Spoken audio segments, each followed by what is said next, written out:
কেন ভগবানের ভোগে পেঁয়াজ রসুনের ব্যবহার হয় না? কেনই বা বৈষ্ণব ও সাধুসন্তগণ পেঁয়াজ রসুন সেবন করেন না? আজ আমরা জেনে নেব। সমুদ্রের মন্থনের সময় ভগবান বিষ্ণু মোহিনী অবতারে দেবতাদের অমৃত দিচ্ছিলেন। সুরভানু নামে এক অসুর দেবতাদের সারিতে দাঁড়িয়ে পড়েন। মোহিনীরূপী ভগবান বিষ্ণু তাকে খেয়াল না করেই অমৃত দিয়ে দেন। তখনই ভগবান সূর্য আর ভগবান চন্দ্র তাকে চিনে মোহিনীরূপী বিষ্ণু ভগবানকে তার কথা জানান।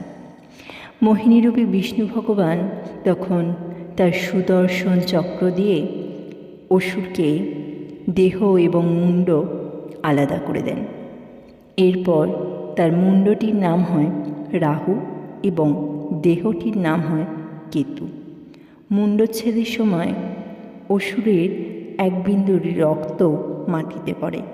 তা থেকেই দুইটি উদ্ভিদের জন্ম হয়, তা হলো পেঁয়াজ ও রসুন। অমৃতের প্রভাবে পেঁয়াজ ও রসুনে অনেক গুণাগুণ থাকলেও অসুরের রক্ত থেকে নির্মিত হওয়ার কারণে তা আমরা দেবতার ভোগে এবং বৈষ্ণব সাধু সন্তগণ তা খান না।